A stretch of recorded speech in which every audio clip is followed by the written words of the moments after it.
இந்த செய்தியை உங்களுக்காக வழங்குவது அருண் மசாலா. 1983 ஆண்டிலிருந்து தரத்துடன் தன்மை மாறாத அறுசுவை சமையலுக்கான அருண் மசாலா.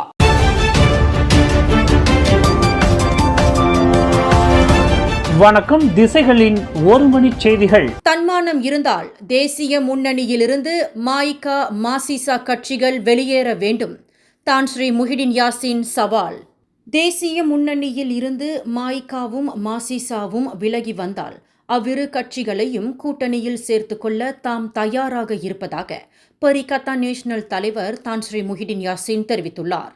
தேசிய முன்னணியில் அம்னோ தனிச்சையாகவே செயல்பட்டு வருகின்றது. தேர்தல்களில் உறுப்பு கட்சிகள் போட்டியிடுவதற்கான வாய்ப்புகளை மறுப்பது உட்பட அம்னோ எடுக்கின்ற பல முடிவுகள் மாயிகாவையும் மாசிசாவையும் ஒதுக்கி வைத்துள்ளது போலவே உள்ளன. தங்களுக்கு தன்மானம் உள்ளதை மாயிகாவினரும் மாசிசாவினரும் அம்னோவுக்கு புரிய வைக்க வேண்டும். தங்களுக்கு துளியும் முக்கியத்துவம் வழங்கப்படாத இடத்தில் அவ்விரு கட்சிகள் இன்னமும் இருப்பது ஏன் எனவும் பர்சத்து கட்சியின் தலைவருமான முஹிடின் யாசின் கேள்வியை எழுப்பினார். முடிந்தால் அவ்விரு கட்சிகளும் கூட்டணியிலிருந்து வெளியேறி தேர்தலில் தனிச்சையாக போட்டியிட்டு அவர்களது மக்கள் ஆதரவை வெளிப்படுத்தி காட்டலாம். இல்லையென்றால் கராகான், பரிகத்தா நேஷனல் ஆகிய கட்சிகளுடன் இணைந்து செயல்பட முடிவெடுக்கலாம். அவ்விரு கட்சிகளை சேர்த்துக்கொள்ள பரிகத்தா நேஷனலின் கதவுகள் எப்போதும் திறந்தே இருக்கும் என முஹிடின் யாசின் கூறினார். கொலகுபுபாரு சட்டமன்ற தொகுதி இடைத்தேர்தலில் பக்கத்தன் ஹரப்பானின் மேடையில் தோன்றி பரப்புரையை மேற்கொண்டு வரும் செல்லாட் கலாங் சட்டமன்ற உறுப்பினர் அப்துல் ரஷீத் அசாரி தாம் இன்னமும் பர்சத்து கட்சியின் உறுப்பினர் என கூறிக்கொள்வதை தான் ஸ்ரீ முஹிடின் யாசின் சாடினார். கட்சியில் உறுப்பினராக நீடிப்பது உண்மை என்றால் பின்னர் எப்படி எதிர்த்தரப்பினரின் வெற்றிக்காக அவர் பரப்புரையை மேற்கொள்ள முடியும்?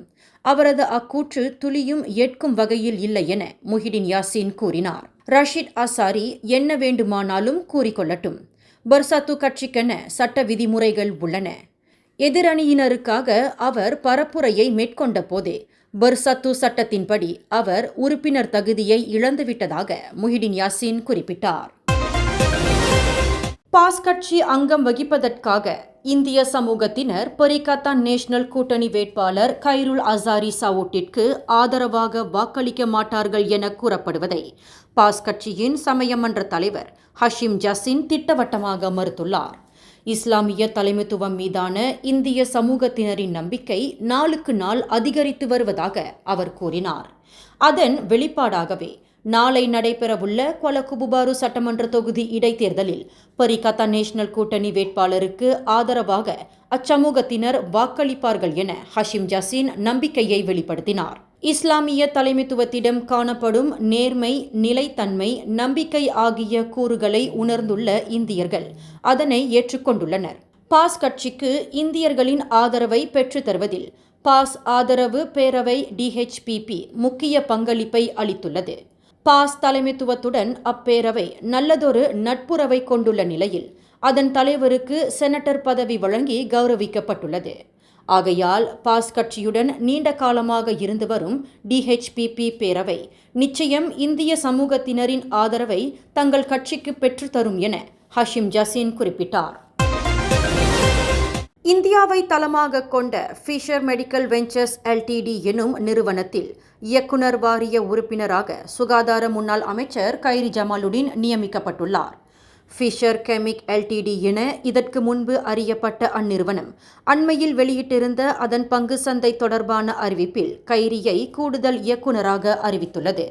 இம்மாதம் 4ஆம் தேதி தொடங்கி அடுத்த 5 ஆண்டுகளுக்கு கைரி அப்பொறுப்பை வகிப்பார் என ரசாயனங்கள் மற்றும் ஆய்வக இயந்திரங்கள் தொடர்பான வர்த்தகங்களில் ஈடுபட்டு வரும் அந்நிறுவனம் கூறியுள்ளது. 4 ஆண்டுகள் தேர்தல் ஆணையத்தை வழிநடத்தி வந்த தான் ஸ்ரீ அப்துல் கனி சாலே நேற்று தொடங்கி கட்டாய பணி ஓய்வை பெற்றார். நாளை நடைபெறவுள்ள சிலாங்கூர் கொலகுபுபாரு சட்டமன்ற தொகுதி இடைத்தேர்தலே அவர் தலைமையில் நடைபெறவிருக்கும் இறுதி தேர்தல் என தேர்தல் ஆணையம் அறிக்கை ஒன்றில் தெரிவித்துள்ளது. கடந்த 2020ஆம் ஆண்டு ஆகஸ்ட் மாதம் தொடங்கி தேர்தல் ஆணையத்தின் தலைவராக திறம்பட செயலாற்றி வந்த கனி சாலே கோவிட்-19 பெருந்தொற்று காலத்தில் தேர்தல் ஆணையத்தை தாம் வழி நடத்திய அனுபவங்களை என்றென்றும் மறக்க முடியாது என கூறியுள்ளார். கோலாலம்பூர் ஜலான் யாப்வான் செங்கில் உள்ள கேளிக்கை மையம் ஒன்றின் மீது நேற்று அதிகாலையில் அடையாளம் தெரியாத சில நபர்கள் பெட்ரோல் குண்டுகளை வீசி தாக்குதலை நடத்தியது தொடர்பில் போலீஸ் விசாரணையை முடுக்கிவிட்டுள்ளது.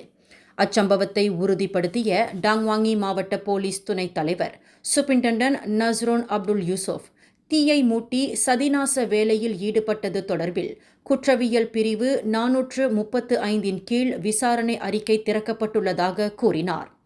சிசிடிவி கேமரா பதிவின்படி அச்சம்பவம் அதிகாலை மணி 2:18க்கு நிகழ்ந்ததாக காட்டப்பட்டாலும் உண்மையான நேரத்தை போலீஸ் ஆராய்ந்து வருவதாக அஸ்ரோன் அப்துல் யூசுப் குறிப்பிட்டார்.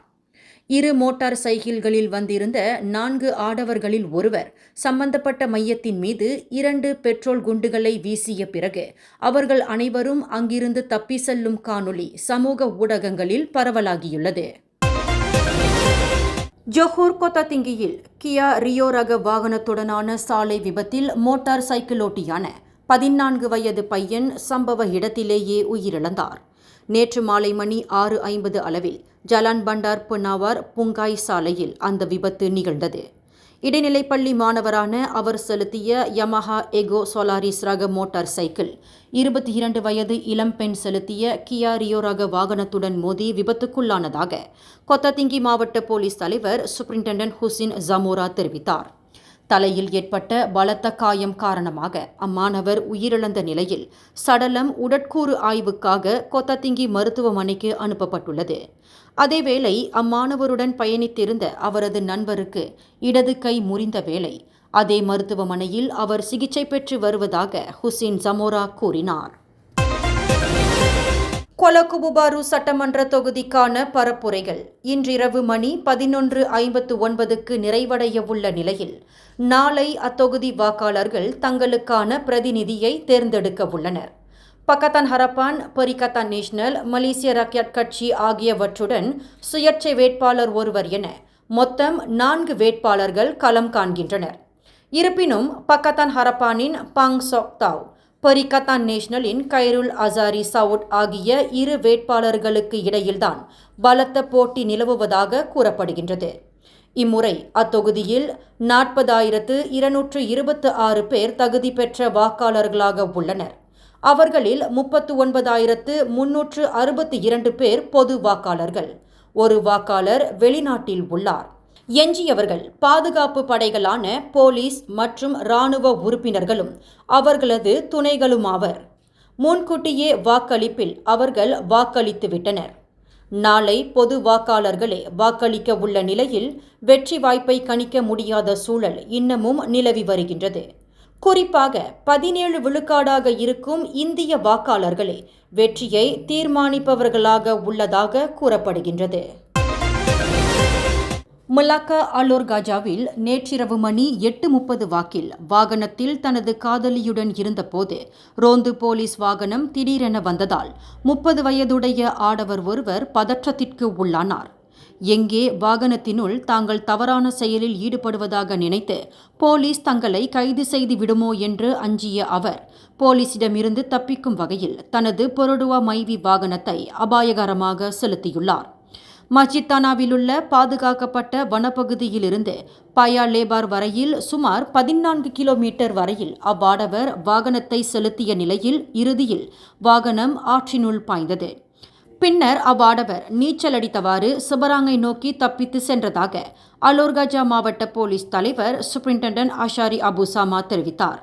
இதற்கிடையில் சம்பவ இடத்திற்கு வந்த போலீஸ் வாகனத்தை மீட்டு சோதனையிட்ட போது அதில் 26 வயதுடைய பெண் ஒருவர் இருந்துள்ளார். அவர் காயங்களுக்கு ஏதும் இலக்காகவில்லை. சம்பந்தப்பட்ட வாகனத்தில் குற்ற செயலுக்கு பயன்படுத்தப்படும் பொருட்கள் ஏதும் கிடைக்கப்பெறவில்லை. தப்பி சென்ற ஆடவர் மீது போதைப் பொருள் தொடர்பான 3 முந்தைய குற்றப்பதிவுகள் உள்ளது முதல்கட்ட விசாரணையில் கண்டறியப்பட்டுள்ளதாக ஆஷாரி அபுசாமா கூறினார்.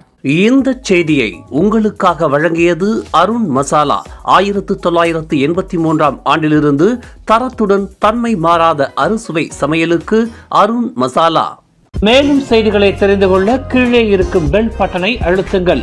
உங்கள் மகிழ்ச்சியை வெளிப்படுத்த லைக் மற்றும் ஷேர் செய்யுங்கள். தொடர்ந்து திசைகளோடு இணைந்திருக்க சப்ஸ்கிரைப் செய்யுங்கள்.